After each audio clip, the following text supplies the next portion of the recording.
With Death Stranding 2's release and the universal praises it's been getting, it's only right that we look at its predecessor and ask the question, is Death Stranding really a game not made for everyone? Or did it receive that title just because people didn't give it a chance? As much as I enjoyed Death Stranding, it just didn't sit right with me whenever people started calling it a walking simulator. I mean, in a lot of open world games, you walk from point A to point B with almost no resistance, but that's not what happened here in Death Stranding. I think a slightly more accurate depiction of the genre would be something along the lines of package delivery simulator. Yep, that's much better.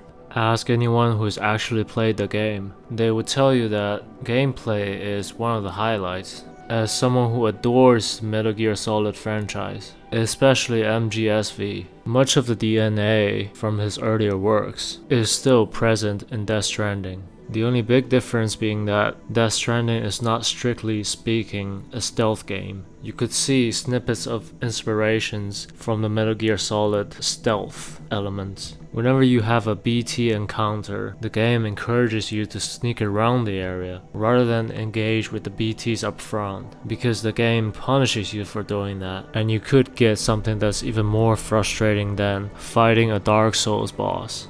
Most of the time your worst enemy is really the terrains, but the rewards you get in the end made it all worth it.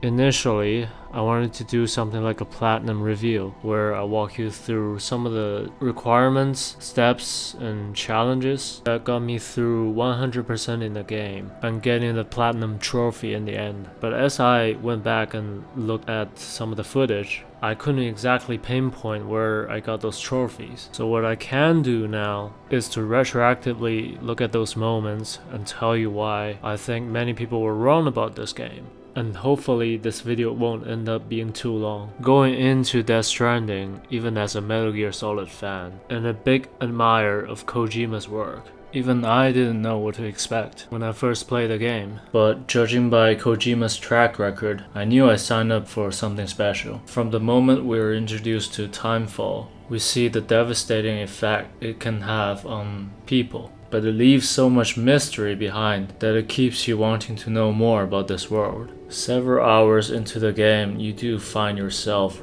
walking around quite a bit.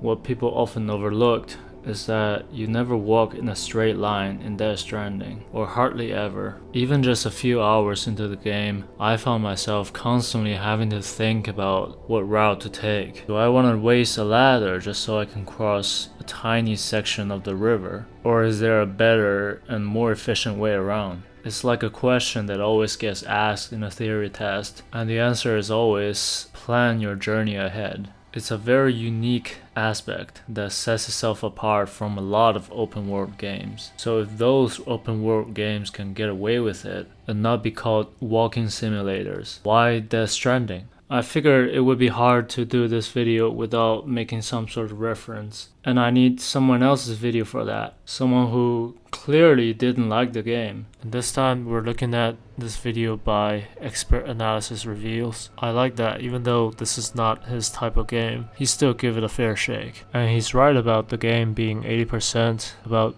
going from point A to point B and delivering packages. First of the many annoying things he mentioned in the video is that whenever you get detected by the BTs and you get dragged down for a boss fight, it is frustrating to get yourself into that situation, but it's almost always avoidable. After the first couple of tries, the game forces you to think outside the box. I would say that around 90% of the boss fights are avoidable if you just keep quiet. And as for the mules, they're not supposed to pose too big of a challenge, because like I said, although it borrows a lot of elements from Metal Gear Solid, it's not necessarily a stealth game. And I acknowledge that there's a big caveat to sneaking around in this game, is that you don't really have an option to distract enemies. So I can actually really appreciate that once you get advanced enough tools, you'll be able to get by the mule camps rather easily. And if you want to borrow some resources,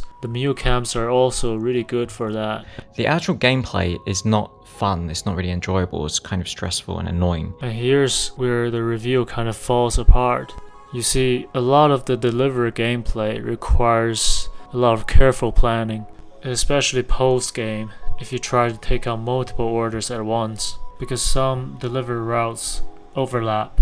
And over time, as you get better equipment and as you build more structures throughout the world, you come back and appreciate just how far you've come. Even if that means building 5 ziplines that are like 200 meters away from each other, or building an entire highway system so that you can take as much cargo as you want in one go. You not only get tons of likes for building those structures, other players who also travel similar paths will also enjoy your work. So it's a win-win situation if you ask me. There's not a single currency in the game, however, you do get different materials you can contribute to the structures. And sometimes you really have to calculate how much you need before heading to the structure you want to upgrade. I think that's part of the fun. The likes in this game are not just for validation, they're for how helpful your structures are or your signs are to other players. As for the money part, I doubt it will give you more of an incentive to delivery items. Plus, you're missing the point of the game. And this game kind of encourages you to have a Christianity mentality,